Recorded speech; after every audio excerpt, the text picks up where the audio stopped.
Well, ladies and gentlemen, a very, very good evening wherever you're watching us from. My name is Eli Likuyani, and this is Art in Hearts. Tonight, very interesting topics coming on board. But just before I do that, allow me to bring in my co-host for the night, Nyanduko Nyabuto. A very good evening to you, Ellie, and to everyone else. I hope you're having a fantastic day. Thank you guys for dropping by and being part of the conversation. We're promising you it's going to be an amazing conversation and be part of it. Take part in it. Share your stories. Feel free to tell us what you think about tonight's topic and be sure to have fun in the process. Have a very lovely time watching this, and we're going to have fun together. As much as it is a difficult topic to maneuver, we're going to handle it together. Yes, thank you so much, Nyanduko. There you have it. She barely laid it out. What is the story? Tonight, we focus on this story, a story that many refuse to speak out, and they refuse to talk about it openly. And that's why tonight on Art in Hearts, we focus on this story, and the story is rape. Every time we mention rape, a lot of people will bury their heads under the sand, just like the ostrich. But this is a discussion that we need to have. This is a discussion that we must have. And this tonight on this platform, you can be watching us all the way, rather, you'll be watching us all the way on YouTube. That is L. Likuyani. You can find us also on SL Pictures. You can find us on Creative Arts. You can find us on Engage, that is responding to life. You can equally find us on Tina Kagia's page. She's been gracious enough to allow us to stream on her page. So before I break it loose, allow me to introduce the panelists for the night. First, we have James Mwati, all the way in Nairobi, Kenya. Good evening, James. Sorry, James, if you could just fix your microphone. Thank you. Sorry, that. Good evening, Eli and Nyanduko. Pleasure to be here. Thank you so much. That is James Mwati. He will be introducing himself further during the introduction of the topic. And allow me to throw it back to Nyanduko to bring us the next guest in studio. Our next guest is Miss Gasheri. I hope, and she's gonna introduce herself and tell us what she does and how she's gonna help us tonight. Miss Gasheri. There we have her. Good evening to you viewers. I am Miss Gasheri. I work with the DCI, and we shall discuss further in this topic. Thank you so much. That is, Nyanduko brought us Miss Gasheri. We're having our next guest, who is actually also a panelist tonight. We have Cecilia Kioko, all the way in Nairobi, Kenya. Good evening, Cecilia, if you can get me. Kindly unmute your microphone, then the viewers can be able to hear you out. Can you hear me now? Yes, we can. Yes, good evening. My name is Cecilia Kioko from Nairobi. Karibu, Cecilia Kioko. I will leave it at that because I want to bring in now the personification and the introduction of the full titles once we start out. But last and not least, I'm told by Nyanduko she has somebody else she wants to bring in. Nyanduko, who else is on board and online tonight? The beautiful, the gracious, the ever smiling, the eloquent Victorian Katha. Welcome on board, Mommy. That introduction, though, thank you so much. Hello, everybody, and we are set for a beautiful, beautiful evening. So stay tuned, and I'm so excited. I'm so excited. Well, you have it. Later on, we'll be joined by Noreen Ambata, who is also an ECD educator. We will be joined with DJ Nick. And of course, the show is lined up with so much information. You don't want to miss this. Before we go into that next section, I want us to to invite our friends. If you're watching us live on Facebook, kindly share this link, invite your friends, tag them, because the topic we have tonight is covering across and cutting across the board. So once again, I bring you back to Nyanduko, who will start us off with the topic of the night. Nyanduko.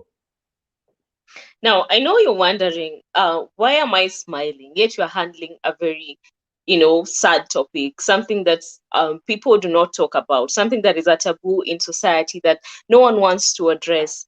And I'm smiling because there's finally light at the end of the tunnel, because there's an opportunity to finally talk about it, to put it out there and to address it, and to tell people that it is okay to talk about these situations. It is okay, to say that I survived this, because that is what you actually did. You survived a traumatic experience, and that makes you a very strong person. Now, there are very interesting statistics that during this COVID period, we have over 5,000 cases of rape in Kenya alone. We have not even addressed the world at large during the COVID period alone. Now, we have the rape aspect, and then we have the GBV aspect, that is the gender-based violence. Now, gender-based violence could be physical, sexual, or psychological. And it could also be a threat. It could be anything. 1 in every 3 Kenyan females have experienced an episode of sexual violence before they turn 18. Interesting, right? And then 1 in every 5 men have also experienced an episode of sexual violence before they turn 18. It is scary. It is interesting. I do not know what to add on that, and I take it back to Ellie. These statistics are scary. The statistics are scary, and that's where we begin our class tonight. So once again, allow me to introduce, this is James Mwathi. And James Mwathi, what do you expect of the outcome of tonight's show, and what is your general perspective on what we are going to discuss tonight? Thank you, Eli. And just to begin from where Nyanduko left off, when I see the statistics and when I think about what is on the ground and the people we deal with, I think the statistics are greatly underreported. So it doesn't surprise me. In fact, if anything, I think we might be dealing with an issue that is much bigger than what statistics capture. We might be dealing with an issue that's much bigger than what the statistics are capturing. And of course, why would I even talk much about this? And I have Ms. Gasheri to address this. Ms. Gasheri, what is the expectation of tonight's discussion, and what do you make of the remarks from Mwathi? Sorry, Ms. Gasheri, I have you now.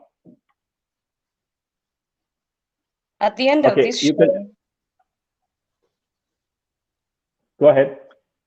Yes, I expect at the end of the show, at least a few people or more people than have this knowledge now will be having much more of it, and we will have reached more people, so that we are able to allow people to also cover themselves from these incidents of rape and defilement.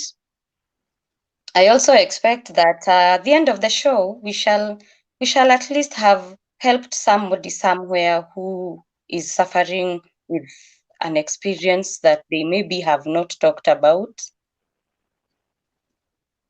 Yeah, generally that's it. Thank you so much.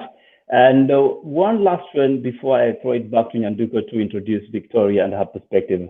I would like to ask Miss Cecilia Kiyoko to briefly tell us our expectation of the show tonight, and generally what input she's going to bring on table for us tonight. Cecilia, please. All right. My expectation from today's show, I really expect at least we help a soul or two out there for them to know at least the steps that legally they will be able to take, if at all, when they undergo gender-based violence or rape or defilement, as a matter of fact. At least to be able to legally know your rights, to legally know that you are actually protected, and and just the whole aspect of how the law and how actually even the government just takes care of us. And my input today will be the legal aspect. I think that's the much I could say, just the legal Thank aspect. you so much, Miss Cecilia Kiyoko. And of course, as you heard it, she's a legal affairs personnel. And of course, she's going to help us in the legal perspective. How do we deal with these matters? Nyanduko, back to you. Thank you so much, Ellie. We've heard about the legal aspect, we've heard about the statistical aspect, the psychological aspect. I want to get a soothing voice, a reassuring voice. And who better to do that than Victoria and Katha? Take it away.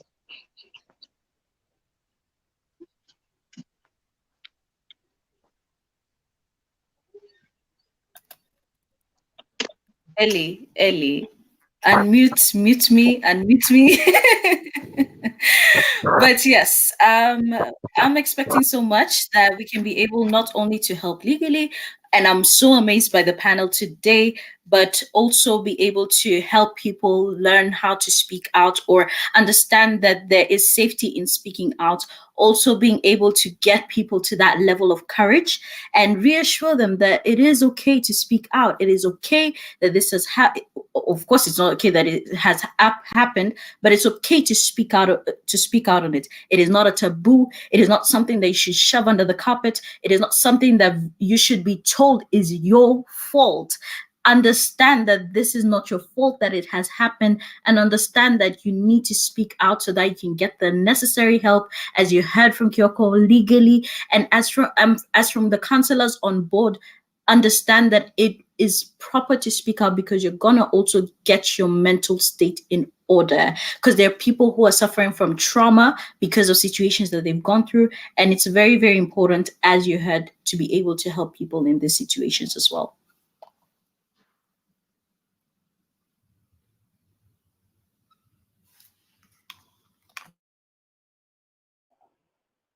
So much, Vicky. Ellie keeps muting and unmuting us. Thank you so much, Vicky. Now, the questions that are generally asked are, what were you wearing?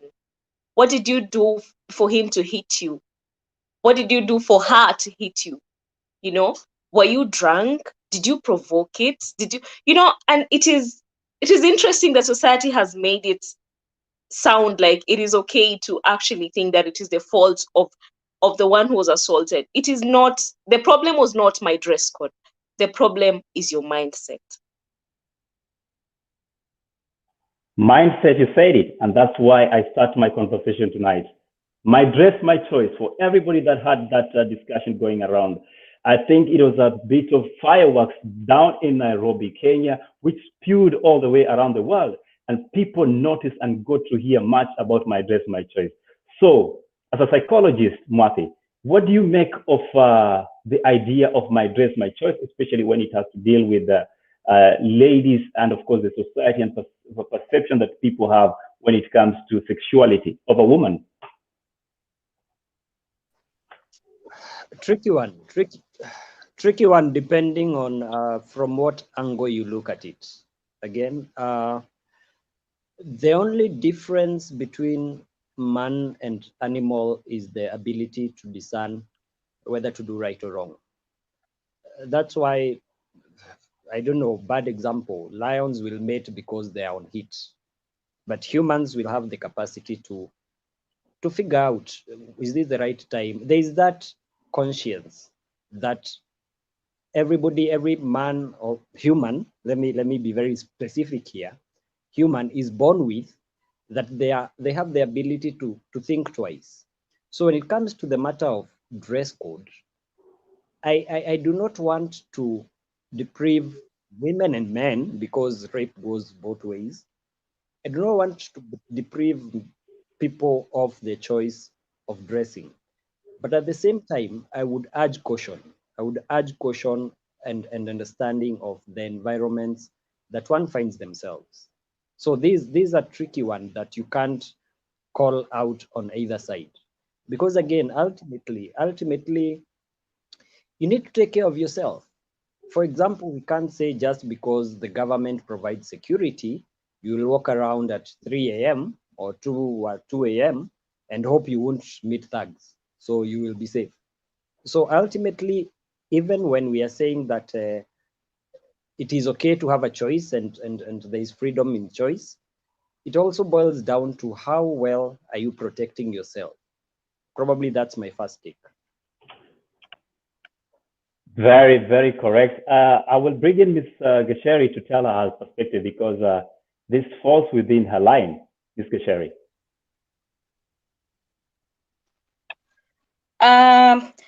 Okay, at this point, I would also like to say that my views in this are my personal views and not necessarily the views of the National Police Service or the DCI at large.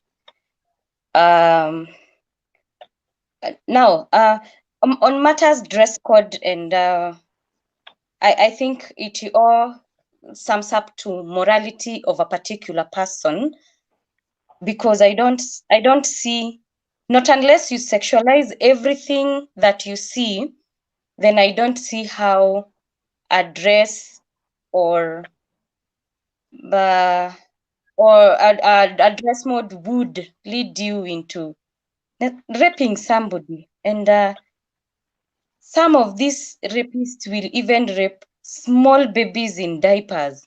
You cannot tell me that a diaper will turn you on. So I think it all sums up to morality of a particular person.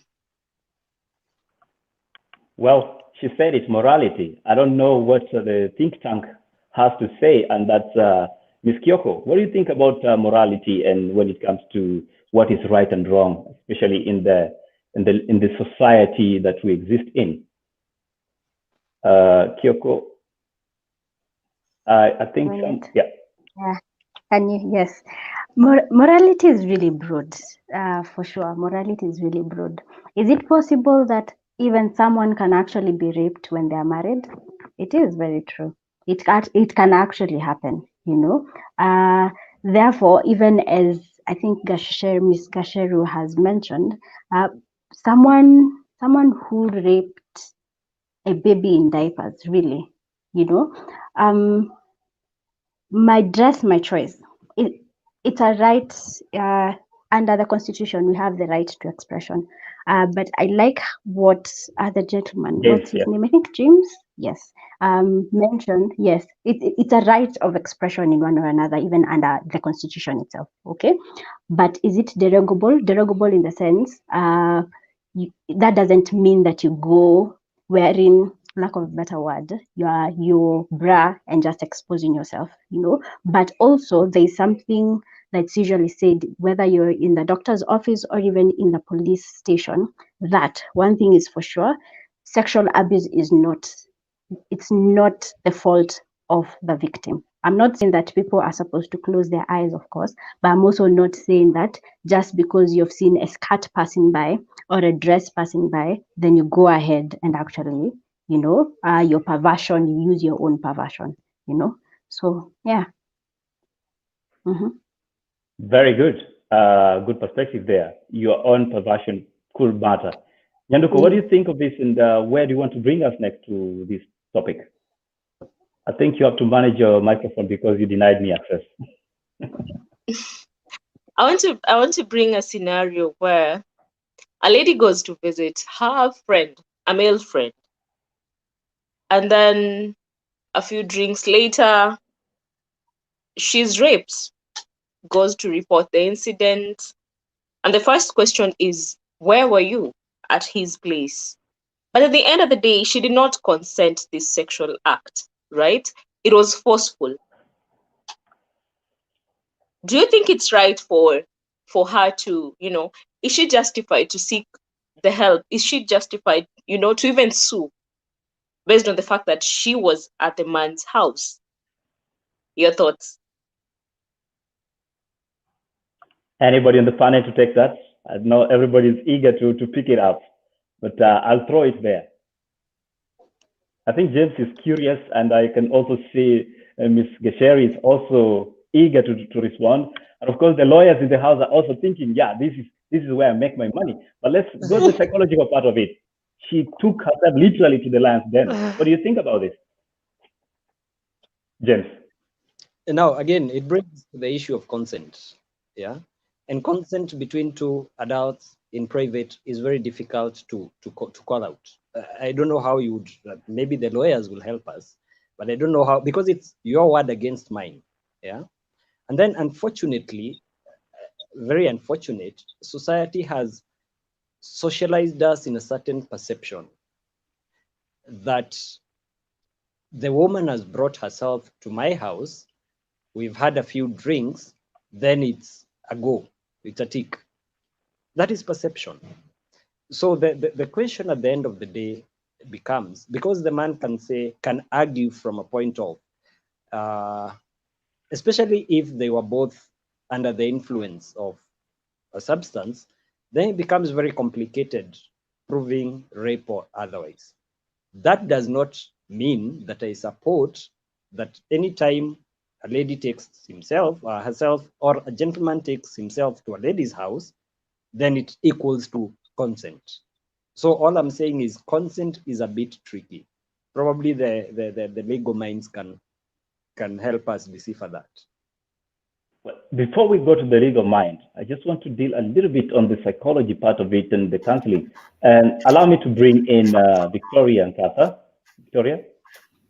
For me, it's actually more of we're now getting into something that is a bit more complicated, because actually in the statements that Nyanduku started off by reading, it stated that 65% of the girls are younger than 18, and then officials dismissed most of the cases simply because of the closeness of the victims to the perpetrators. Therefore, some of these cases were dismissed because somebody's uncle has slept with somebody, therefore they cannot justify that this was unconsensual, and some of them are refusing that this happened, and due to the closeness, and others are husbands that are doing this to their wives and their daughters, and so on and so forth. Where do we basically draw the line, and how do we fix this? Because this is a problem, and are we able to help individuals who are placed in such situations? Because we're now digging deeper into something that is very hard to kind of separate between,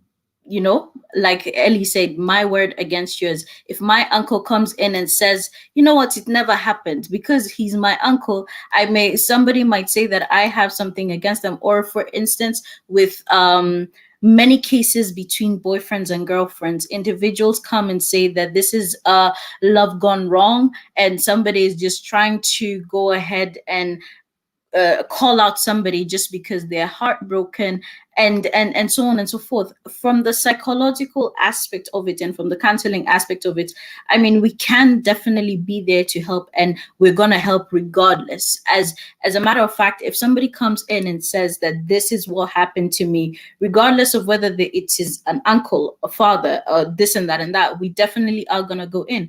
But it proves a bit harder on the other aspect, the legal aspect. And that's why I'm a bit curious in terms of how they handle these situations, because officials did declare some of these cases as null and void to girls who are less than 18. Well, the point is, can I ask the lawyer in the house tonight, the legal mind, to help us out? All right. So I think it's important to start from what is rape, and part of also what I needed to also start with is what the laws that are there even in Kenya. But for this question specifically, it's simple. Under the Sexual Offences Act, well, how does it define rape? It defines it as it occurs when there is intention and there is an unlawful causing of any penetration of any kind. And then number 2, if there is no consent. Okay. And then number 3, if consent is given, but it is forceful. Okay. Yes. Is it hard? Will it be a bit hard to prove if the consent was forcefully given? It's going to be a bit hard. And that's why I think part of what I needed to mention as well was that these cases, they kind of drag a bit, even in court. You find that it takes years because as one of you has mentioned, that you find it's either there is a bit of conflict of interest because it's either an uncle did this or a family member did this, a relative did this and that, or a friend did this. And because of that kind of connection that you have, you will not want to destroy the kind of relationship that there is. So first, that is rape. Then number two, we have to also define what defilement is, because rape is for those who are above 18. Let's get that clear, off the table. Then number two, we have defilement. Defilement is for anyone who is under 18. Defilement meaning that is a child. And how do you prove? So do we have cases where a 15-year-old has been give me the word, I'm looking for the word, mistaken for an 18-year-old, an above 18-year-old? Yes, we have those cases, but it is up to the person who is doing, it's up to the person who has these desires and all that to actually prove that this one is not an under 18. Okay, so defilement, number one, if a person causes penetration to a child. And how are we able to prove that? We are able to prove that, especially for a child, especially for the small girls, if one, the hymen is broken, and then of course, if the person is under 18. Consent, how are they taken in court? Proving, again, it's a bit hard, but we try as much as possible. Especially for children. Now, this I have to mention, especially for children, we usually listen to these cases in camera. What does that mean? Meaning it's only the victim and maybe a few other people who are related, not exactly all of them, plus the offender, plus the judge and all. Why? Because a child might, if it's they create a sort of environment for the child, I'm sorry, I'm taking so many minutes. They create an environment for the child to feel safe so that they are able to actually speak about it. So number two, we need to at least differentiate between rape and consent. And then rape, now that's where we have to look for consent. I think Ms. Gasheru can guide us further in case you have anything. Yeah, just share it, please. Like she defined, rape is considered as sex that is not consented by the victim being above 18. And defilement is for any victim that is below 18 years of age.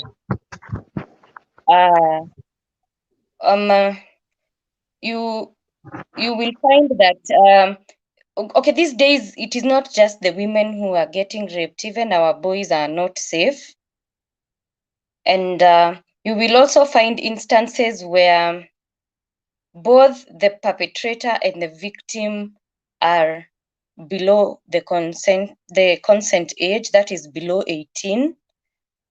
So all these cases will be handled a case as it is, because you will see there are even instances where you find that the person who was raped is what can I say, is also not upstairs, not complete, like imbeciles and such stuff, people who are mentally challenged. So a case, I would say we handle a case as it comes. We wouldn't say you have a general way of handling these cases, because you find the instances are very, very different, circumstances are different. And sometimes it could be rape and combined with other criminal offenses, like you would have rape and robbery with violence. You would also have rape and incest. You would also have defilement in a robbery case. Such things, you find these cases will be different. So we will handle them as they come. And yes, as Madam said, the aspect of when it is a child, especially when these children are very, very much young, their cases are usually not in open court. And even when it is in camera, you find in most courts will have a a small box where the child is put behind the box so that this child thinks they are talking to themselves, and they are not intimidated in any way by the perpetrator, because you see the perpetrator also has to be in the same court. So when let me just conclude with, every case is handled as it comes. Every case is handled as it comes. Yeah. But before we just sink further into that section, allow me to ask and engage James. James, if you can hear me. They've mentioned here defilement, they've mentioned rape, they've mentioned consensual sexual relationship. So my question is, what damages occur to a young one who has been defiled, and what are the long-term effects of such kind of act on them into adulthood and probably into relationship? Thank you, Oli. From the start, we need to understand that rape and defilement violates the innermost core of an individual. Yeah, the person is left feeling worthless. The person is left feeling it's the most demeaning thing that can happen to a person. Matters sexuality, especially because we are not at a point where we openly talk about these things. The person is left feeling demeaned. Now, the first thing that occurs to someone who has gone through an ordeal is a lot of shame. Yeah, and I think that's where I'd come in with what I was saying. Most of these cases are not reported unless they are spotted by someone else, and this person is encouraged to report. Most victims will tend to shy away because they feel like they are perpetuating their shame. And with the shame comes a lot of guilt again. Yeah. So questions like, why me? What did I do? Did I deserve it? And unfortunately, when it comes to children, thus defilement, because a child does not have the capacity to interpret things, they will always turn it inward and feel like they are the cause. Yeah. Now, when such a thing occurs, and I'm now drawing a line from defilement now going into adulthood, when such a thing occurs, this person grows up thinking they are the problem. Now, if such a person, again, it's a complicated web.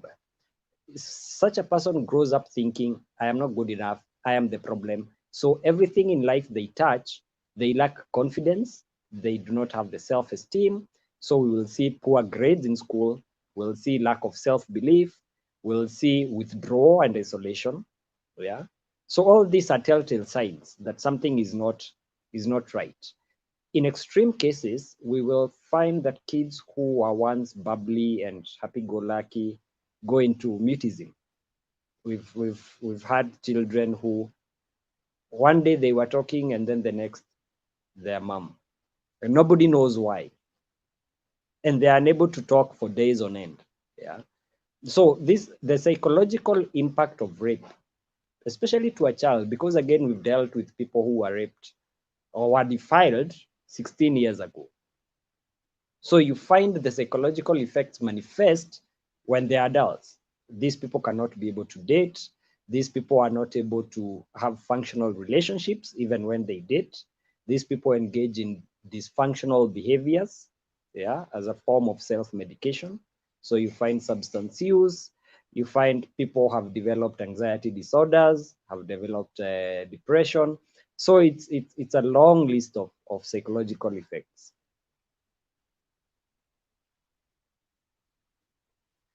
Okay, thank you so much. Nyanduko, if you could just bring out the rest as we conclude this first part of the discussion. I've not gotten what you've said clearly. Sorry, Yeah, just take it away from the next level of the discussion, because we shortly be bringing in Nick for the next second half of this cast. This sadly brings me to pedophilia and society, and how people were made to keep quiet about it. You know, if an uncle or a brother or a cousin touches you, or defiles you, and then the first person you think about telling is an auntie, or a grandmother, and the best they can do for you is to tell you to never mention that, to never talk about it.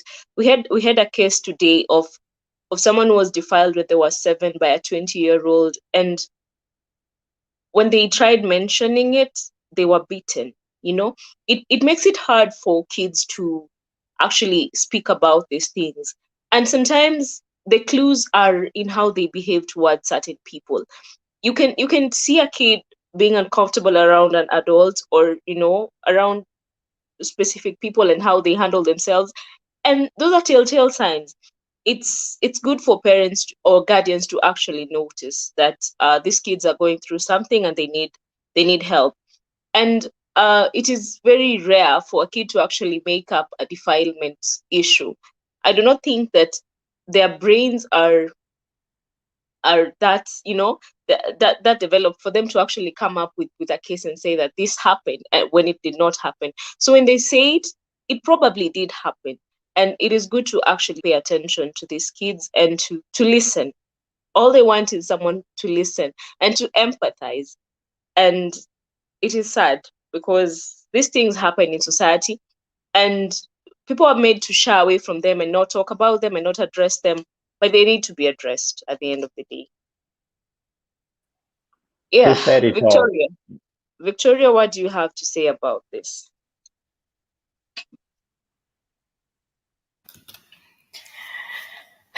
It's a whole topic. I mean, it's a heavy one, and it really, as we were going through the mental effects of rape victims, it was just dawning in me, and all the stories that we've heard, all the people that we've dealt with, and it takes so heavy, and really does it just, as Kyoko said, that we really need to find a way to see if we can just help one person, because it really takes a toll on people, especially people who grow up in silence, simply because they get ashamed, they get beaten up because they cannot speak out, they are afraid of stating certain things. And in some societies where it's a taboo to speak out and people blame the victim, you have family members who know, but then somebody will start asking you questions like, how do you think you're going to get married if people know that you're raped?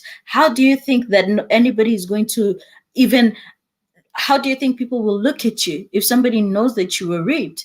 And this is the point where I accept the fact that we are now getting to a point of being active and being able to talk about these things and reassure victims that they are not the cause, neither should they be afraid of speaking out. It really is amazing to be on this panel and also be able to educate individuals on what they should do, what they can do, and how they can go about it, simply because it is about time that we stop people from being silent and then going through all the situations that could have been saved and salvaged from way back when. People are speaking out after 30 years and they're stating that they cannot be in a stable relationship simply because this happened to them. They cannot date men simply because this happened to them. Some cannot date women simply because they were raped or rather defiled when they were very young boys, and they don't have the ability to look at women simply because they got used to this and they knew that it was okay. There we have other situations that even happen to our young boys. So this is a topic that I highly appreciate, and I love the input from the professionals, and I'm loving this. I'm loving this. I'm very silent today as well. Thank you, Victoria, for your insights. And of course, I appreciate your input. Well, we have had very many dimensions on this topic, and it is time we went to the next phase. But just before we bring in, of course, the comments from the Facebook Live of everybody that is watching us, thank you so much that anybody that is joining. This is Art in Arts, and of course, we are discussing rape. This is the story. Nick, take it away. Silence. Today, I address you. So sit down and pay attention, because it's going to be some talk. And yes, I said sit down. I'm actually addressing you with disrespect. It's been a long time coming. But look here, today I have some courage and I must get this done and over. So yes, you, silence. You who has captured the minds of thousands of victims and ensured that they never speak out for stereotype and public perception. Hundreds, thousands rudely taken advantage of, their sanity invaded and trampled upon by uncivilized praise. Probably millions of us are so hurt right now and never healing, because the feelings are caged inside by you, silence. We can't even know the true number, because most of them are muted by you. Well, since I don't fear to address you, let me bring you up to speed with the mind of a heart and one's pure soul. You snatched away my peace of mind while comforting me that, well, since they don't know, I'm just fine. Look, I'm not fine. I'm hurting inside. I'm anxious. I'm curious of what they will think, not knowing what they will say, not knowing what they will conclude when they finally know that, well, you literally had me when I didn't consent. Silence. Do you ever realize how you have been used by heartless men and women to protect their identity and their true barbaric nature, hiding their sexual lust and lack of control by muting me? You even conspire with police and social workers to make me, as hurt as I am, keep mute for fear of what the society will think. You who conspires with traditional conservative men and women to acquire what? Cows, goats, camels, and wealth on behalf of my sexual purity. You who is used by these same men to mute people that have been hurt like me by lying to me that your local tribunal will give me justice, that those village elders sitting with me and my dad and the perpetrators will heal my pain by giving my family some fine money. That can't pay my purity. It can never. You who derails my fight for justice by convincing me that those clan elders and those wazes will arbitrate and bring back my purity. Maybe that doesn't make sense. You see, the damage as I see it, you can't see it because, you're seated on the other side. So let me cut and just cool down. Now let me show you the reality to a young adult that's thinking to get married in a fairy style wedding to a Prince Charming, or maybe a super dream woman. Let me bring to the fore their battle scars. This is their voice that you boxed and threw below deck. Will you lie with me as I don't enjoy my conjugals, remembering each and every single stroke of that vicious moment that I was helpless in the hands of a long-standing drill, mercilessly tearing down on my flesh? Those are the thoughts that keep running on the mind of a woman that has been hurt. Okay, Kat, I'm male. I shouldn't be talking like a woman. So let me just speak as a man. Will you be with me when I can't conjugally stand proud, super veined, and tall? Will you be with me when I can't jump and dance like a proud Maasai? Because every time I get a dance, I can't stop remembering what that wet and lustful pot that broke my third limb did to me. Answer me. So why are you mute? All of a sudden you're mute. You can't even speak to me. Answer me. Hey, stop playing reverse psychology on me, using the same mute tactic that you always employ on me. Cut. I will also force the voice of the countless of young men who have eternally been sentenced to abysses of self-doubt and pity. I will force that down your throat today. You act as though all the young men who have sunk in uncontrollable Venus flowers, embarrassed to report and seek legal action, are voiceless. Come on. Yet they can speak and shun the vice of your conspirator, rape. Yes, rape is your conspirator. Gosh, you have ensured that infants, teenagers, young and old women for years and generations just remain mum in silence for fear of how they shall be viewed if people knew that they were raped. And listen, I'm talking and it's like I'm talking to myself, so you won't answer me, Sindio. But listen, today, this meeting between me and you, Silence, we must have a conclusion. Look, we have swept this thing under our feet for far too long. So even if you won't address my issues, that's okay. I don't fear.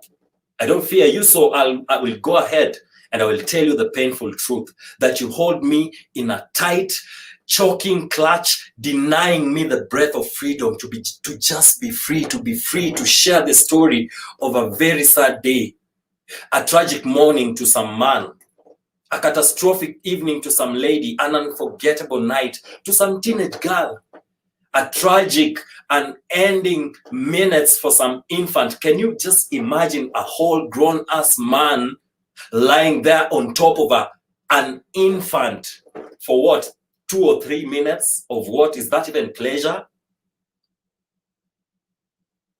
Can I can't even imagine you assaulting an infant. So yes, you are a silence conspirator, and I will call you by your name. You are rape. Ni nini? Siwaogopi, gasia takataka, shetani, mahasidi. Rape, I will call you out by your name. I won't flower my language today with metaphoric words like, you know, my innocence was crushed or some roses were plucked. I will call you raped. I will call you rape rather. Our loved ones have experienced your collaboration with Silence with so much pain and anguish, low self-esteem and living in denial, living this life like lost strangers in a dark alley somewhere. So listen, today, Silence, I don't come alone. I also come with some like-minded conspirators in this apartment called Facebook. And today, we shall deal with you to ensure that it's safe for everyone.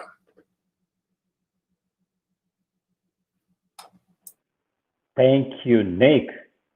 Today, we will deal with you so that it is safe for everyone. Absolutely. Now, before I say or comment anything on that, I saw James following word by word, and he told me earlier I have something to say about this. James, before the mind escapes. What do you make of Silence? Thank you. Powerful, frightening. Yeah, that's where we are. Unfortunately, that's where we are. I like what we are doing because we are normalizing the talking out. Because again, we notice an interesting but very sad phenomena that has been happening. I don't know, probably the counselor in the house and the psychologist would want to check on this. But we realize that, especially for women who have been defiled as children, and the issue was never addressed, multiple repeat rapes, even into adulthood, occur. It is not just once, yeah? And it's I call it an interesting phenomena because it falls into what we call a cycle of deprivation. You deprive this person of their ability, their choice, their self-worth, and they feel like they have no say, such that even later in life, they do not have the ability to. We started with talking about consent. There are people who do not know that they have consent, that they can actually say no. Yeah. So these people go through life go through a very painful life. Yeah. And unfortunately, for some, especially those who internalized anger and shame and guilt, they give in to non-consensual sex, which is rape, as a form of self-punishment. So you can imagine what one incident that was not addressed ends up destroying a whole person's life. So I agree with Nick. Probably it's time we told silence to now start talking. Time to tell silence to start talking. We are going to go straight into the comment section, see what our viewers want to say or want to share with us. And then after that, we will come back to Nyanduko, who will be bringing in Mrs. Gasheri to talk more about the silent reports they receive and decide to sweep it under the carpet. That is if they do that. So very fast, Nyanduko, take us to the comment section.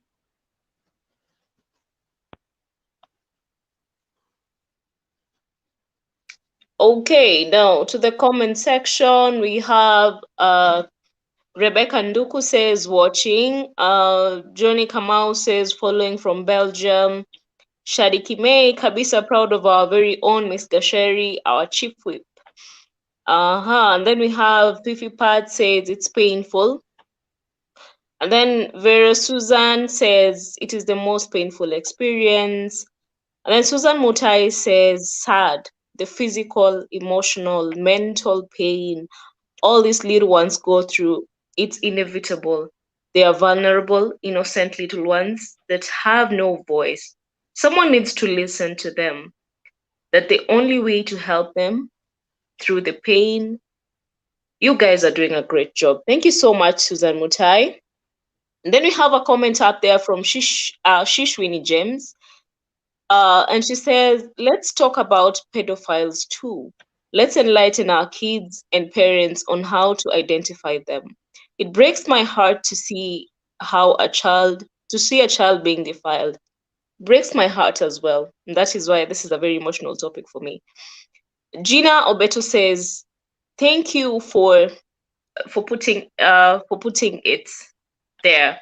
And then we have Vera Susan says, when one undergoes rape, many things are taken away from them. That is self-esteem, the ability to say no, or even to dislike yourself. And then I'll take a few 2-3 more comments before we take it back to Ellie. And then Aileen says, following from Nakuru, proud of my blood, Gasheri. And then we have Miss Gina who says we need to educate the society. Very true. We actually do need to educate the society. Nduta says, listening from Mombasa, great and informative discussion. Thank you so much, Bitok. Yeah, this is a very sensitive topic. I'm actually getting emotional having this conversation because I might not be a victim, but I know people. I know people who have gone through this and what it has done to them, and it is time to speak up. It is time to normalize talking about these things. And Nick, that was a very powerful piece. Now, I was to introduce Ms. Gasheri, but I got all in my feels. Now I'm gonna introduce Ms. Gasheri. We need to get out of this sadness. Yes, take it away. Okay, Nick, that was awesome, and it gave a lot of insight on the silence that is, and the fear that victims live with, and the fear that we as officers see in rape victims. You will find somebody who is extremely traumatized by this, such that they will end up even doing and taking steps that destroy evidence in bid to clean out themselves, because they find after the act, many of them will feel dirty, many of them will feel unwanted. So in bid to to remove the dirtiness and the unwantedness, they will end up destroying what would be evidence. But we don't blame them. It is the trauma that comes with all that. Then Ellie, you talked about some cases that are not dealt with. We take the Sexual Offences Act very seriously, because unlike most of other sections of the law or other acts, this one deals with violation of a person as a person directly on your body. So we usually do take that as a very, very, very serious act, such that in every station there is a gender desk, and there are officers who are male and female assigned to deal with these cases. They are also trained. We do get special trainings for these officers. We also have units within the police force dealing with the same. And I would encourage people to report. Let them report, because the officer you find there is not, let me say, is not as per se the officer you will find at the gate of a police station or the officer you will find enforcing curfew. We have specially trained officers for this. So I would encourage people to be reporting, because no case of the Sexual Offences Act will go unrevenged, or none will not go to court, whether or not it is your relative or whether or not it is.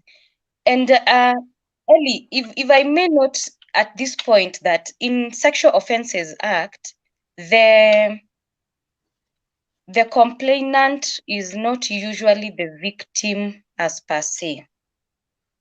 The complainant is usually the state for the victim. So we usually take them very, very seriously, just as we do take capital offenses and such big offenses that will be harming a person as a person themselves. So in matters of saying there would be cases that are reported and not acted upon, and in that one I would differ with you very much. And She chooses, just if I may, she chooses to differ with my point, because that is the law and what the law says and what has to be followed by the rules of the book. But many of us on this panel will agree with me that many a times we've heard of silencing this kind of cases. There's collusion to make sure that this never sees the light of the day. And that's now brings me to wonder the legal mind here and the psychologist. So who exactly is the problem? Is it the investigating officer? Is it the officer that receives the report? Or where exactly is the gap? Make us understand that. And of course, you can take it away after Ms. Gasheri, that is Kyoko.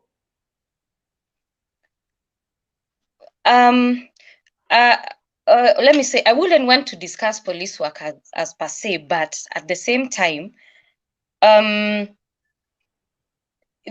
I said, we do take a case as it comes, and we will handle it as it comes. Sometimes you will experience hostile witnesses, even the victim or the alleged victim. You will also find instances where, let's say a 16-year-old girl has a boyfriend who is 20. Now, if these two engage in any sexual act, that is defilement to the girl, because she is not yet 18. If such a case is now brought to us, sometimes you will find that the girl is the one defending the man. And you will even find we will take these people to court, yes. But even as the case is going on, the lady is still living with the man, or the lady is still sleeping with this man. So sometimes there are challenges we find, but we do our best to ensure that justice is served to our victims, and we would encourage these people to keep reporting. Let them report these cases. Let us not be silent. Do not feel ashamed, because by reporting that case and helping us remove this rapist or this pedophile from the society, you will be helping a lot of other people. Because you see, once a man or once a person rapes one person, they don't stop there. They will do it again and again and again. So if one victim reports, and as we get that person out of the streets, then we shall be covering a lot of other people, and we shall be at least helping a lot of other people who would have gone through the same. Yeah. Okay, thank you so much, Ms. Bucheri. But let's have the perspective from the legal mind. Okay. What Ms. Gasheri is actually saying, there's a fine book that I think most of us have read, or maybe we've heard of it, that says people perish because of lack of knowledge. Okay. And one thing is for sure, as Ms. Gasheri has said, the government tries as much as possible to make sure that justice is served, especially when it comes to sexual offenses. That's for sure. For the much time I've been there in the field or witness cases and all that, the government tries as much as possible, and that is why you find that the state is the one. It's a criminal case, so it's the state that is trying as much as possible to find justice for you. Okay.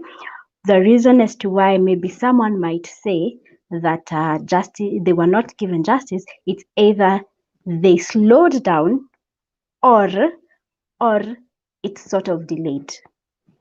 Okay, because you find that these cases will drag on in a number of years.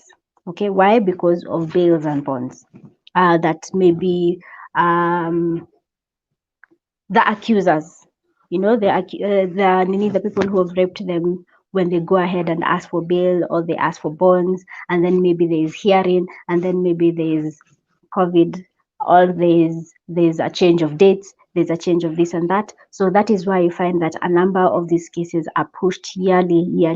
You find that there's a case that maybe happened in 2010 and we're in 2015, 2019. And that's maybe when now things are getting to start serious, and maybe in 2020 that's when things are actually extremely serious and maybe judgment is put through. But again, I need to say this again, what Ms. Gasheru has insisted on saying, and this is my insist, it's not binding. I think this we need to say, Ms. Gasheru, this is not binding. I hope we will not be quoted somewhere, Cecilia and Ms. Gasheru said. No, this is just persuasive. That here's the thing, the government tries as much as possible to listen to every case, and how Ms. Gasheru started earlier on in saying that she started by saying, but at least all the cases, we will try as much as possible to listen to them. So yes, we'll try as much as possible. Is it the fault of the police? No. Do people get tired? Yes. Do people even die along the way? Yes, they do.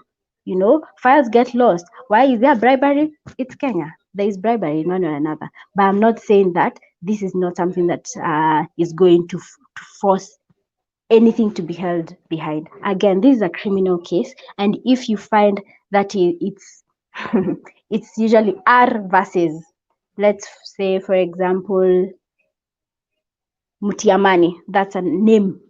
It's just a name. So it's R meaning Republic, the state, versus now the accuser, or versus B as for anything, So the state tries as much as possible. Yeah.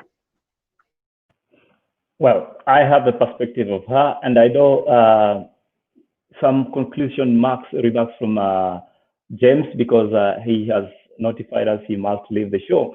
But before you do leave the show, because I also have our guest who was lacking behind, because I think the technology was playing some games with her.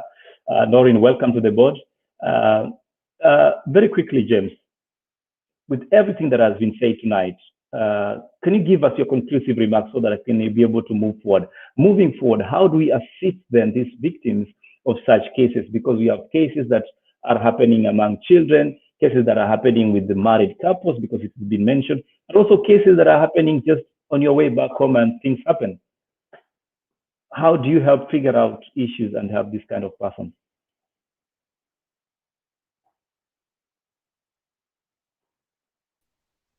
Sorry, thank you. I'm saying thank you for this. And even before I give my final remarks, probably I would just want to agree with the two legal minds. I don't know whether they are legal minds or police or yeah, they're legal that. But I police, the lawyers, the judges, they are part of us. They're society. I don't know why we think that the police are the ones who should bring this to the fore, while as a society, in ourselves or on ourselves, we are unable to. Yeah, because again, unlike other criminal cases or happenings, when it comes to defilement and rape, even if the police wanted to prosecute, how would they? If we are having challenges with people coming forward, people talking about it and all that. So I think on the issue of rape, I would want to take a more societal blame than just one particular aspect of the population. So I think this will not, from my angle, this does not fall on the law enforcers. Again, coming back to my closing remarks, I think the way to deal with rape is, number one, to understand that it's a criminal offense and call it as it is. It is criminal. Yeah. It is important that we let people know and understand that rape is just like being mugged. Probably the magnitude is different, but the way you should resolve to take it forward and talk about it is just the way your phone will be snatched. Because if your phone is snatched, there is no shame, there is no guilt, there is no feelings of self-worth is still intact. So we need to normalize, and I like what Nick did with his piece. We need to normalize the talking and the speaking out and not hiding the perpetrators. So for me, I go back to society.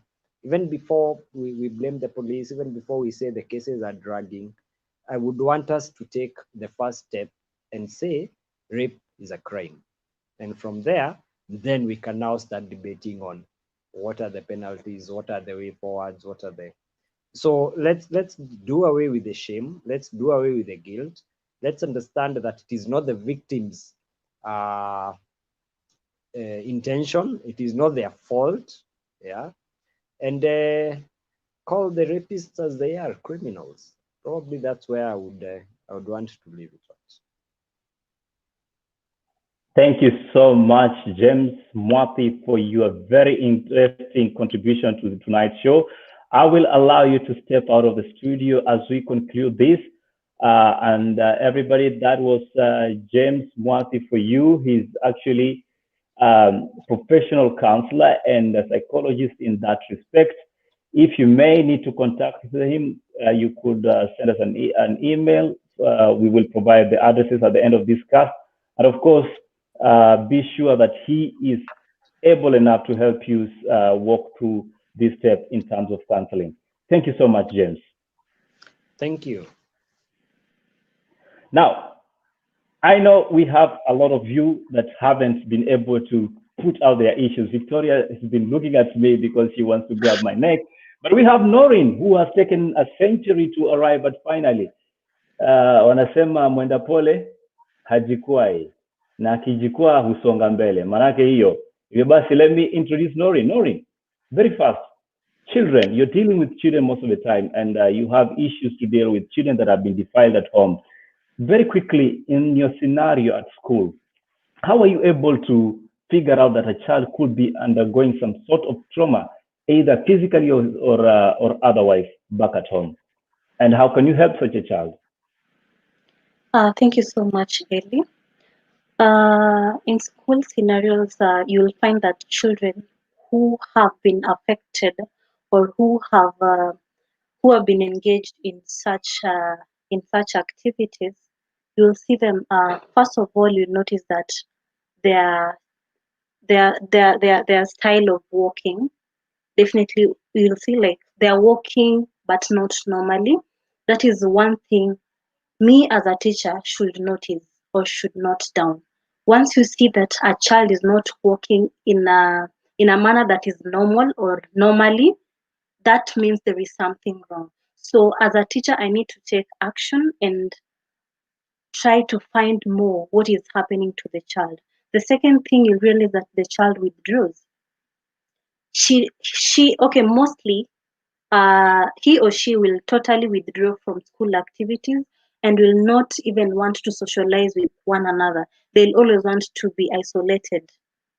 So the step that I can take is only that I should, as a teacher, try and find out by talking to the child, or rather letting the parents know what is going on, or calling the parent to school and talk to them so that I can get the root of the problem. Because most of the time you find that such children, they cry a lot, and they tend to be so much into thoughts. So I need to find out what is really happening. And then another thing I should say is child molestation is a crime, and this crime involves a range of sexual activities that happens between an adult and a child, especially between the age of 14 years.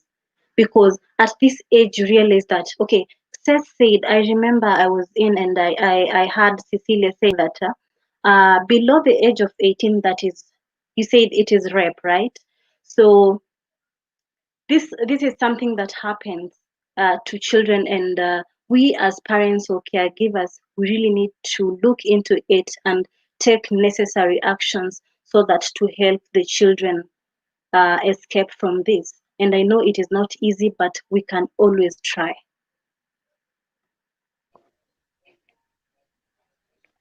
Let me correct that.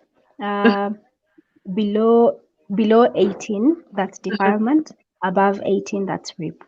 Yeah. Okay, thank you so much. Nyanduko, if you may, please. Okay, I am back. I'm done being mushy and crying. It is a very scary, it's a very scary scenario to think that even the caregivers, the people we leave our children to, the people who are supposed to actually protect them could be putting them at risk, could be defiling them, could be taking advantage of them. And sometimes, we as me and Noreen, we as teachers, we have a role to play, in finding out what is going on with this particular learner. I don't handle the younger kids, I handle the teenagers. And they're mostly endangered because they will assume that these people like them because these people get them nice things or even threaten them. It could be the teachers, taking advantage of the learners. It could be anyone. And at this point, you are what is the word, you're responsible for yourself. You are responsible for that particular child. And like Noreen said, you're supposed to notice the small things, notice the withdrawal from the children, notice how they stop interacting, and try and figure out what changed.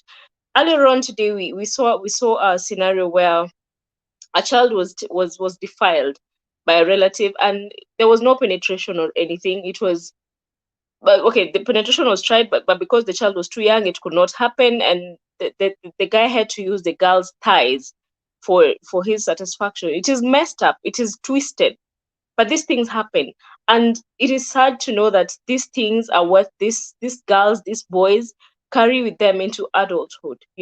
We've seen people who become social misfits, who become they just can't fit in society anymore, because they feel like society has conspired against them. It has ruined them. It has broken the people they were before, and they believe they had, and they trust. And people have trust issues. And then we start wondering what happened to this person. They were broken at one point in their lives, and they've not gotten someone to listen to them. They've not gotten someone to actually, talk to them and tell them it's okay. It's okay to speak about it, and it's okay to, to face it, and to actually believe that you're a conqueror, because they're strong enough to have come this far. They're strong enough to have beaten the odds, and cases not being reported. In the midst of all that, they still managed to be here, and that is just the first step towards healing. Yeah, back to you, Ellie. Thank you, Nyanduko. She decided to become the panelist tonight because this is emotional for ladies. I'm trying to hold my tears too. Mwanaume ni kujikaza. But as we talk about mwanaume ni kujikaza, Ms. Gesheri, there are a lot of perspectives that are coming out of this discussion. And one of them was a lot of people will opt to let it go and sleep under the carpet, right? Nick was talking to us about the issue to do with silence that has been there for a long time. But somebody is asking me, there is a situation whereby the victim, in this case, the one that has been defiled, is defiled with more than probably 3 or so, and in this case, men. They come to your station and you tell them, what were you doing, 3 men? Then down the line, they end up being pregnant. They do not know who is the father. So is there a special way or a specific way a victim should follow in order to be able to help, to get much help? Because we have talked on all other perspectives, and in this case, I'm looking at a victim help when they walk into the police station. Where should they start first? Should they go first to the hospital, or should they now go first to the police station? Which one comes first?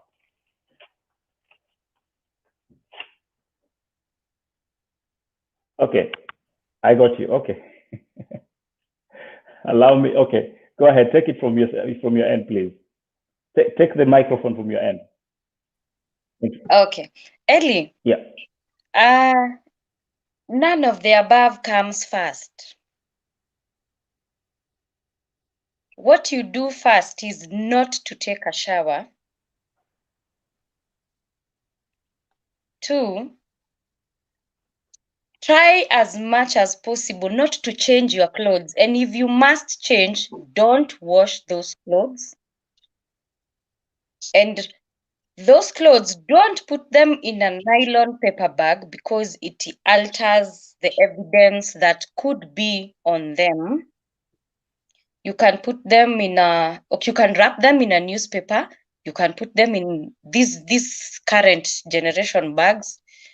You can also put them generally in a bag. Then after that, you go to hospital first.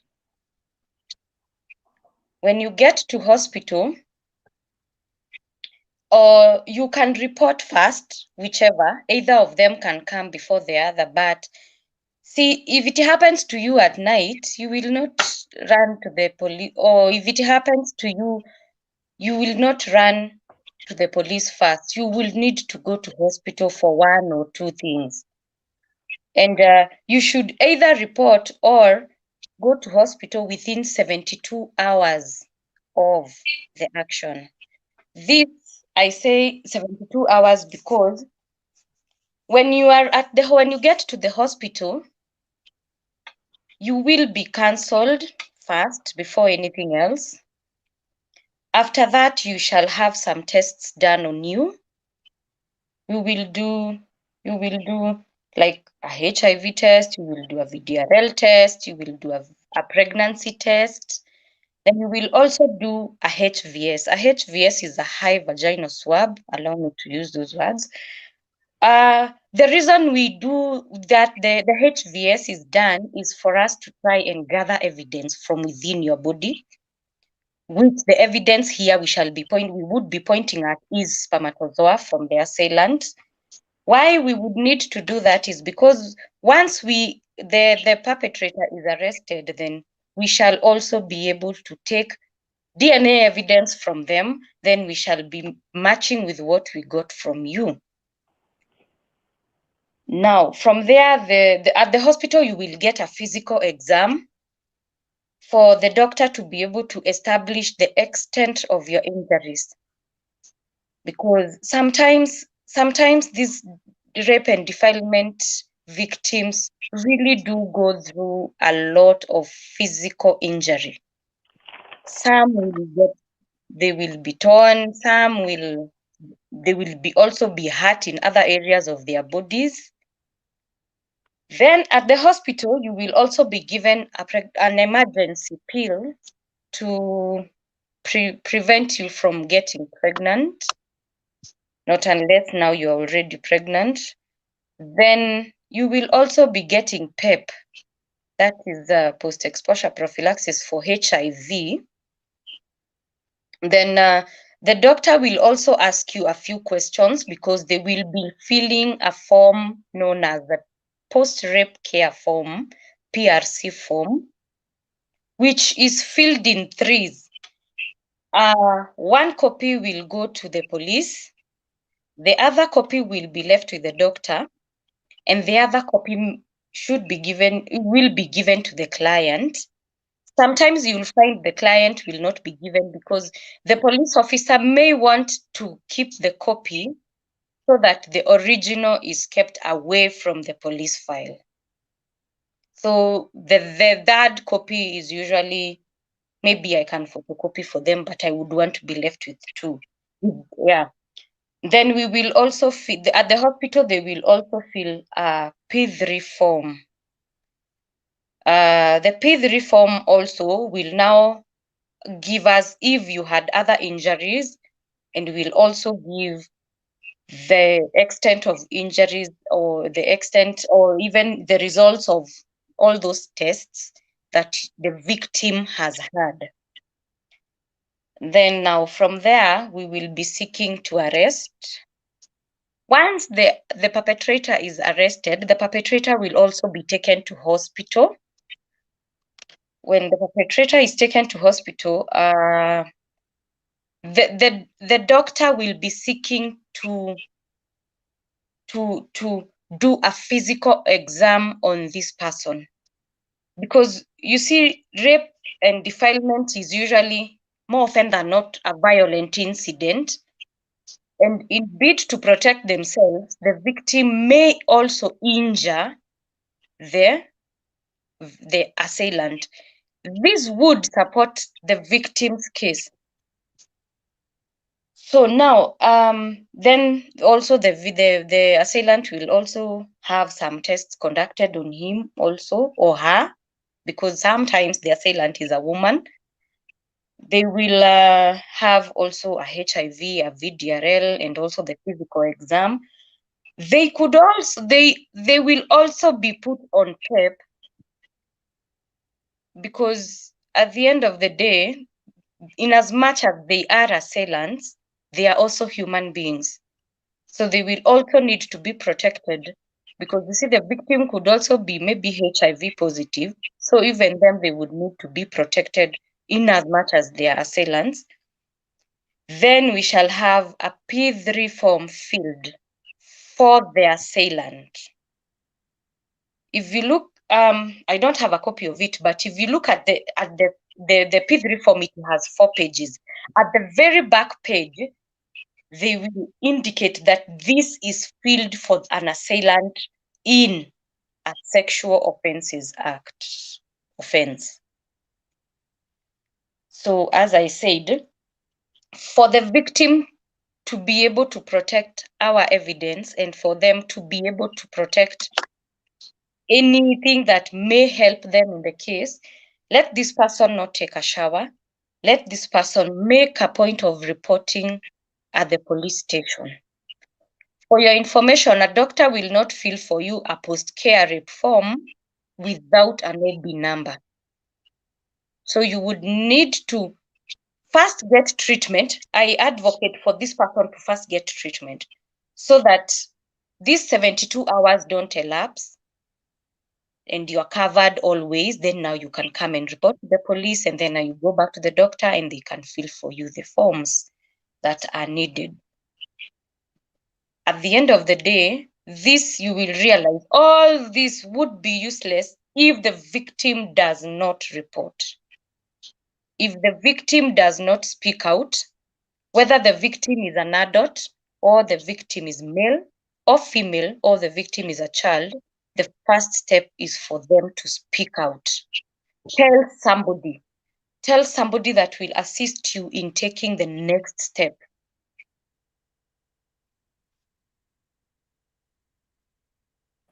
Ms. Kisheri, you have brought a different angle into this, and I know all these panelists who want to ask you questions.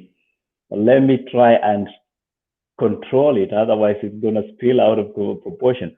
Well, you mentioned about a copy that stays, or rather the copy that is preferably supposed to stay with the police. And the legal mind here will tell me sometimes cases just decide to fly out of those coffers and disappear, and then hakuna kesi kwa sababu file ilipotea, and this tends to frustrate them. So, I mean, is there no better way to make sure that these files do not disappear, or if they disappear, what are the chances that the legal minds representing these people will have a copy of these files? Ellie, for your information, yeah, every time an assailant is taken to court, or every time an accused person is taken to court, they are supplied with copies of the evidence that the prosecution intends to use. And copies of evidence, these are copies of the statements recorded by the victims or by the complainants. These are copies of every other documentary evidence, in which now documentary evidence is examples of those P3 forms, those PRC forms in this case. All those, the accused person will get a copy. So at the end of the day, me giving a complainant, an accused person, copies of my evidence is just like duplicating my file. So at the end of the day, should my file disappear, or I don't know how files will disappear at this day and age and with the service we are having currently, the accused person is going to have all these. And at the end of the day, the same copies will also be given to a complainant. I don't know how files would disappear, but these days there are steps that we take to cover our complainants and also our victims accordingly. Cecilia Kiyoko, are you of the same mind? Or you wish to differ? I'm actually of the same mind. No. I'm not different with Miss Gasheru. And one thing I needed to add actually was that let's have some faith with our police. All right, let's have some faith even with the people in the legal field as well, to be able to keep these files safe and sound, for them to be able to use them. Do we have things that disappear? I don't know. I think I choose to keep quiet on that. She keeps quiet on Yes, that. Thank you, Cecile, because we are almost out of time.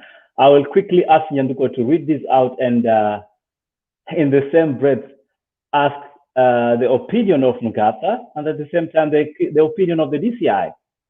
There we go. Okay. Okay. There's a comment from Susan Mutai, I think.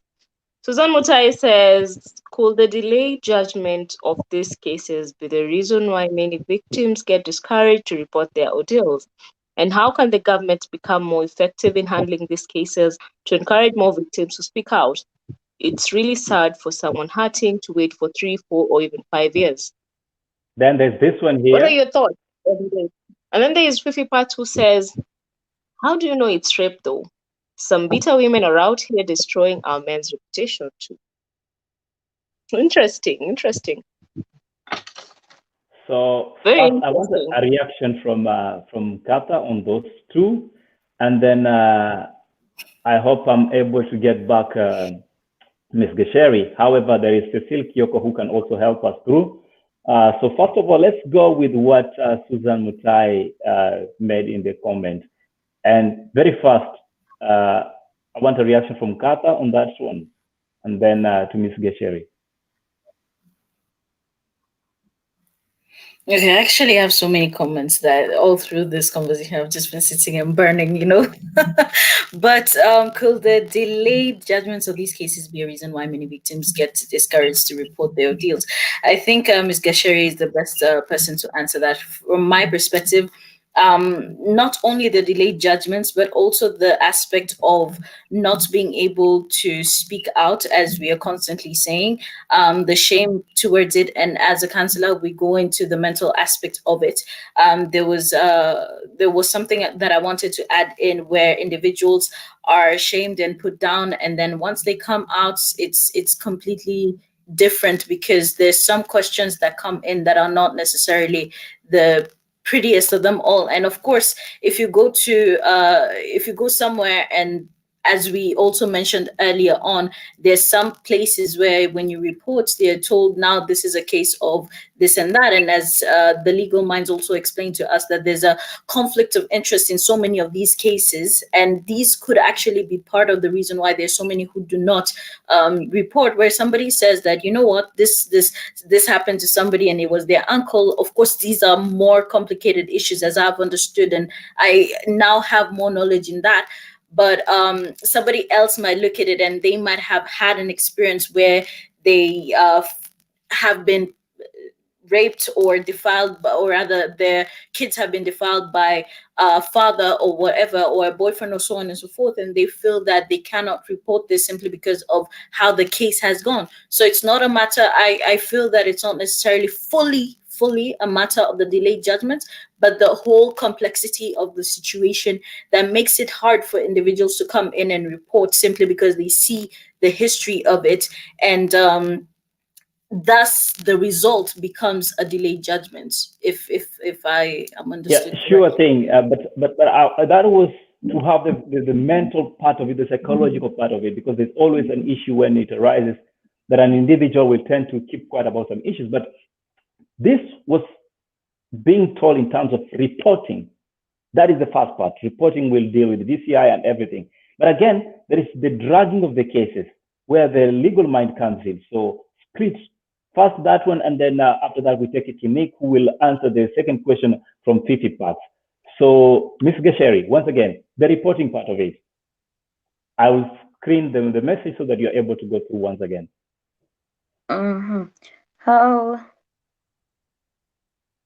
How can the government, okay, that bit, or the delayed judgment, or the government become more effective in handling these cases? Yeah. And actually, the reporting part. As I would say, let us have some more faith in the police first, and let us also have some more faith in our legal systems. I will say these Sexual Offences Act offences, again, and cases, again, I will say, are usually given a priority. During this COVID era, there were times that some pleas were not going through in the courts, but we had capital offences and we had Sexual Offences Act cases. So they are prioritized these days, and I would say, okay, fine. I would also put it like this: there are also other cases in court, and the judiciary has its own way of working. I wouldn't comment much on them because I'm not part of them. But as a court user, I would say what I have seen is that they do prioritize these cases, and they will push them to come to an end. Maybe a long time ago, was not the case, but these days they do expedite these cases. Then again, it is a Go bit ahead. unfair that they say it is unfair for somebody to be hurting. Maybe all this comes down to our systems and the procedures of doing things, because again we cannot jump procedures in bid to, because if we jump procedures we are not going to give you the justice that we will not be accorded the justice that you deserve. So I would say patience would pay in these cases. Patience pays, but somebody is asking me, and Nick, I would like you to take this and give your perspective as a man. Well, apparently, we are only two gentlemen on this bench.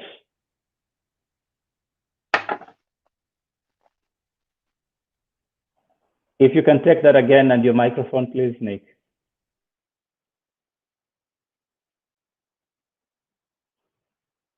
Nick, if you could take the microphone. Your microphone is muted. Check your screen.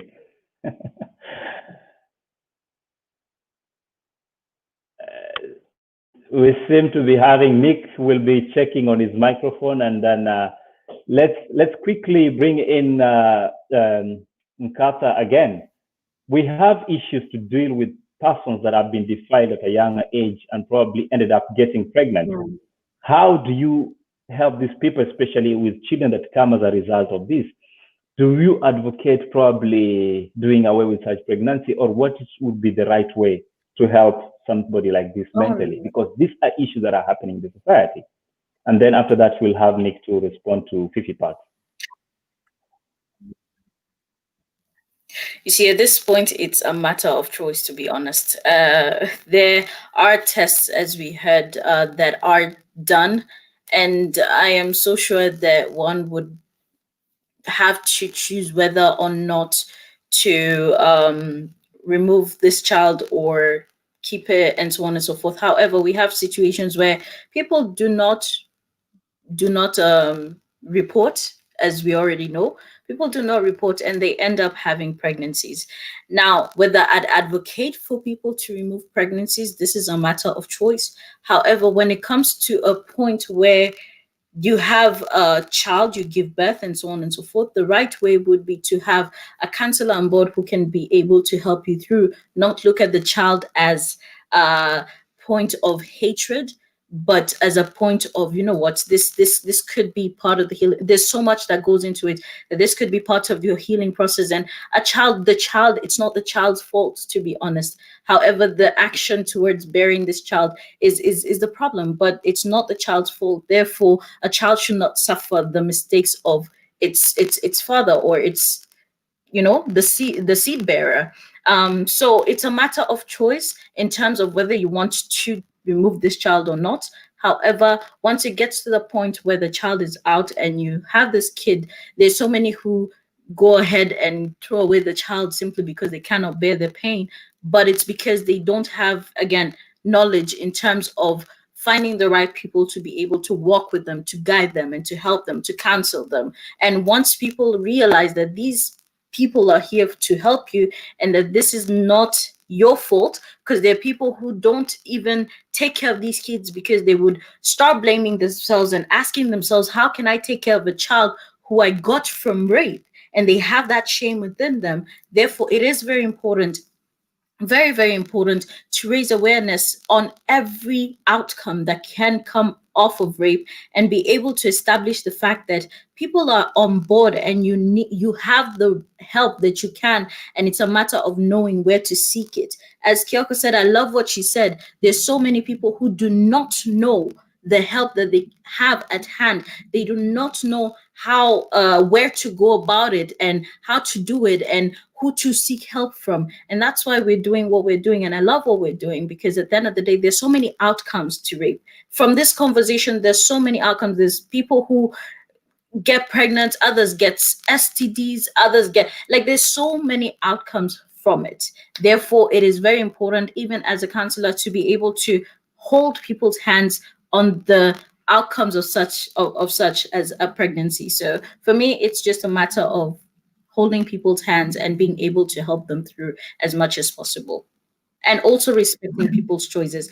There are people who might come on board and tell somebody that, you know what, you shouldn't take away this child because this and that and that and that. No, at that point, it's a matter of choice, to be honest. A matter of choice, but it seems men don't have so much choice when it comes to accusation. And that's why this comment, Nick, I'll ask you to get us through. Hey, I'm sorry about that technology, bana. Ako mute hapo chini. Anyway, Fifi Part says, how do you know it's rape though? Some bitter women are out here to destroy our men's reputation too. And this reminds me of a case, I think it was last year or the year before last year, where a very prominent rugby players actually from Kenya were accused. And the case went on, there was some judgment, and then they appealed. And I think from the appeal, they actually got freedom. So, I mean, there's that bit about the infight between the, gender. I mean, but I honestly believe it's a myth that anyone who comes out and says they've been raped are actually lying. And well, if someone accuses anyone of, rape, it's all just should get down to the investigators to, do a job on it and find out if, the accusations are really true.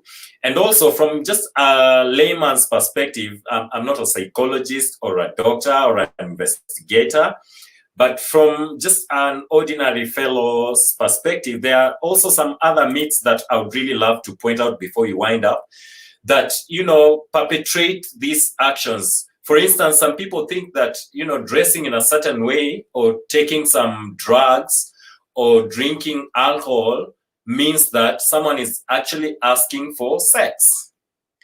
This is a wrong myth. And, iko na watu wengi sana.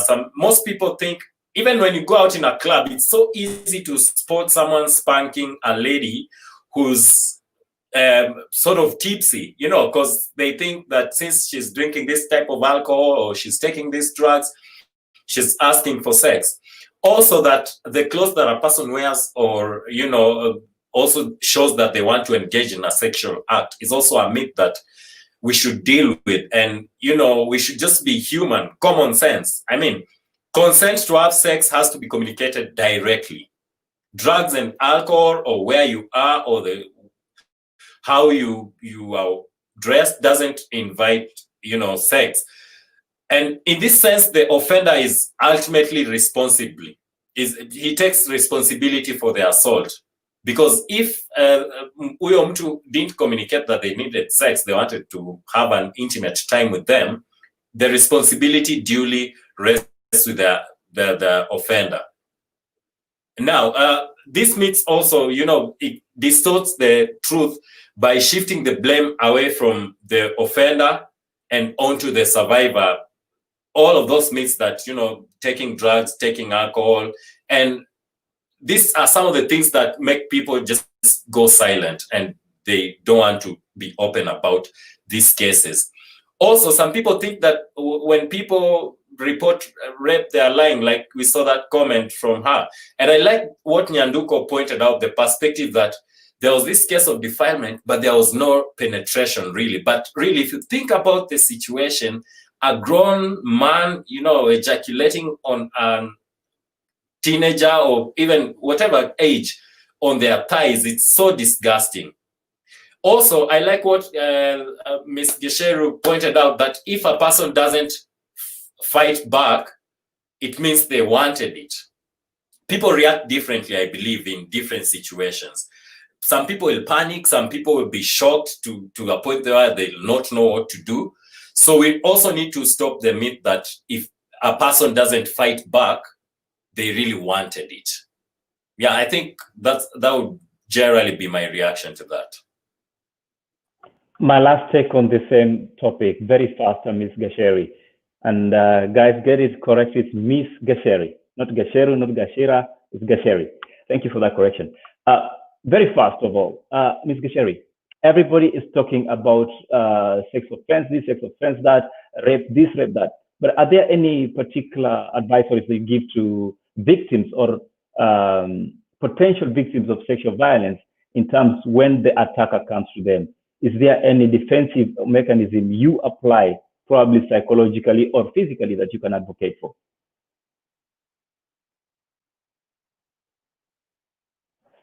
Okay, I will do my job. Okay, she already override my. You overrode my. Okay, now you can do it. Okay. Ellie,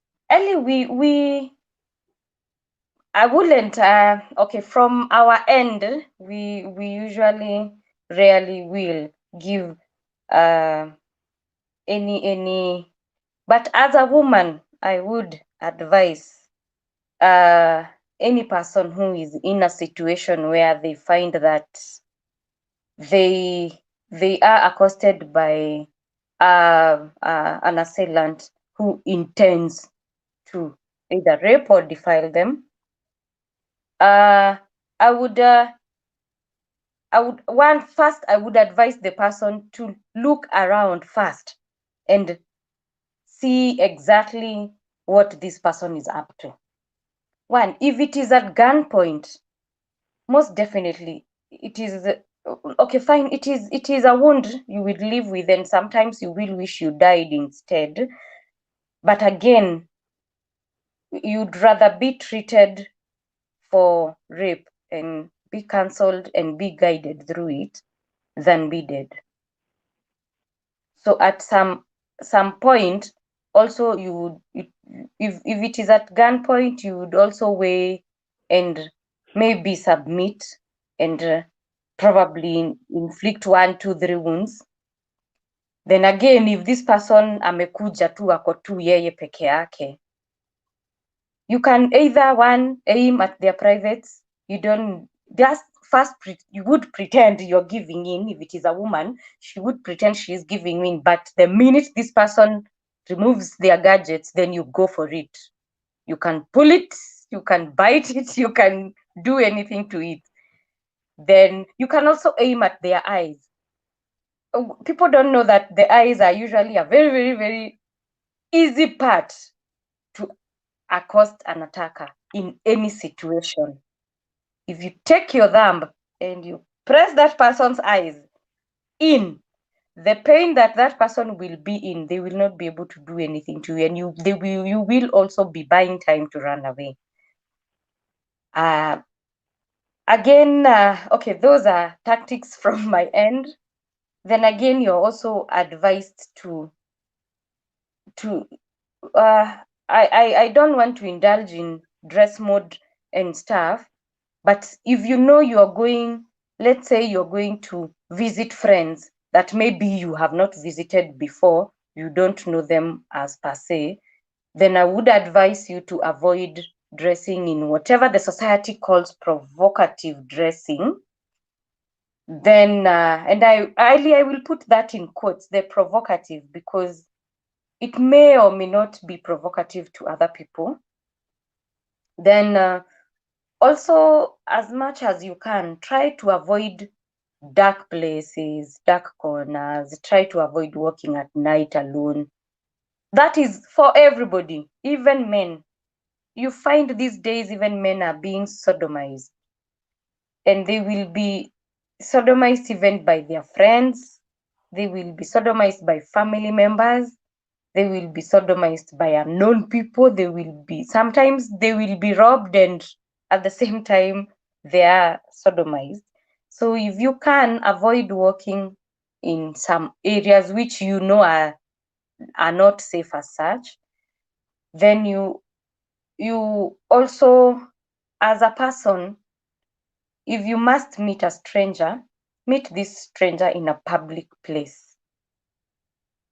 Don't trust anybody.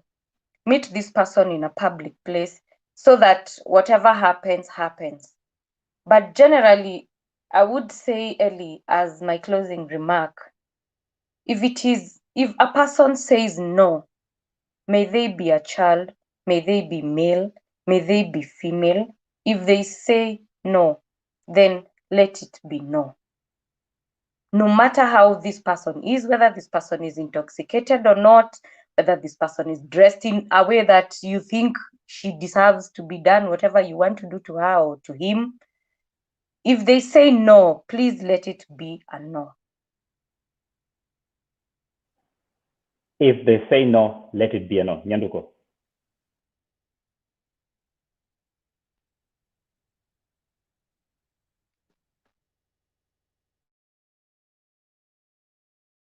Unmuted. Okay. I'm sorry about that. A no is a no. And it is just a no. There's no sugarcoating it. There's no doing anything to it. If it's a no, it's a no.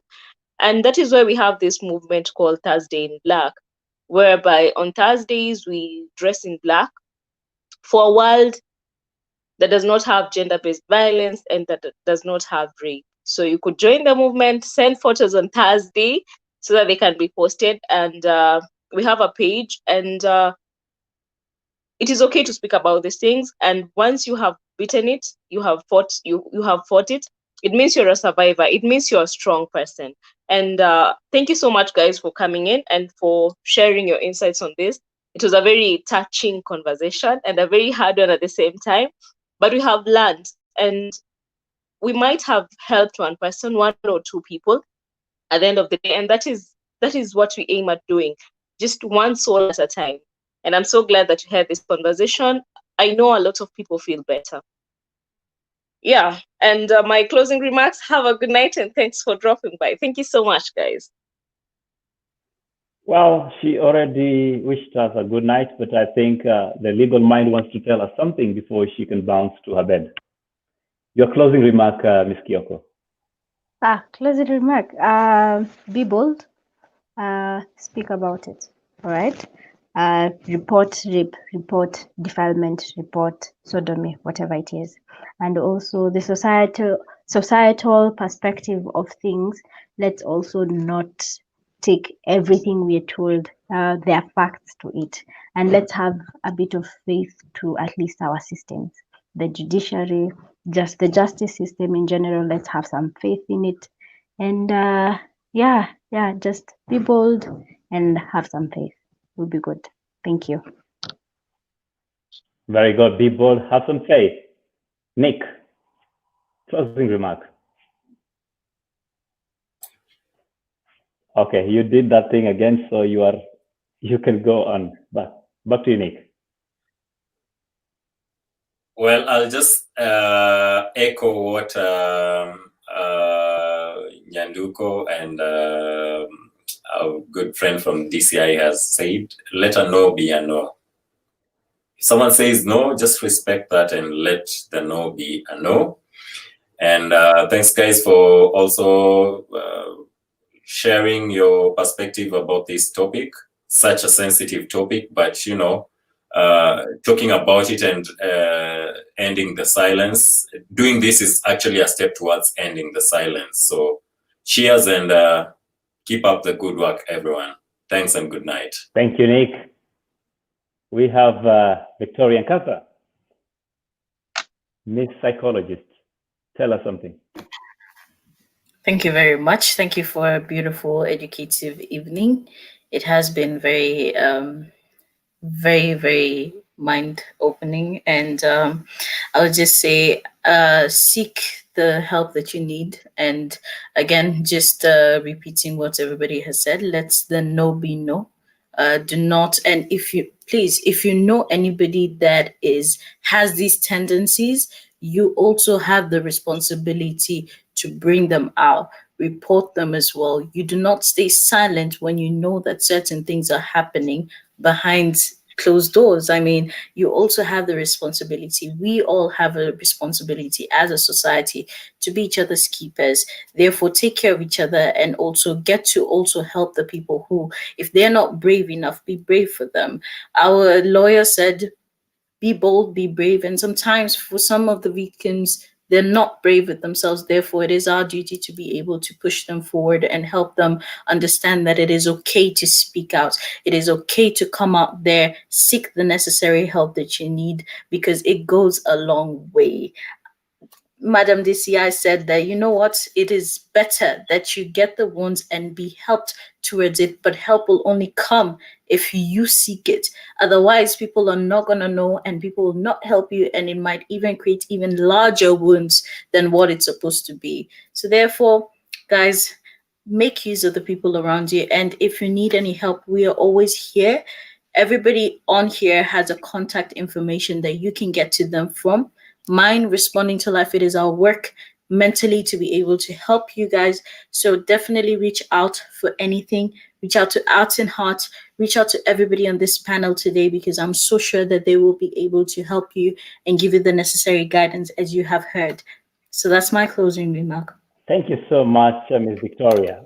I'll quickly go into the comment section to appreciate each and everyone that has been here. Thank you so much, Ken Artist. We have Winnie James, always tuned here, Medrix Yahama, Wycliffe Anyona, Anlu Masai, all the way in Kajiado, Kenya, Rosalia Lihavi, Trey Ambata.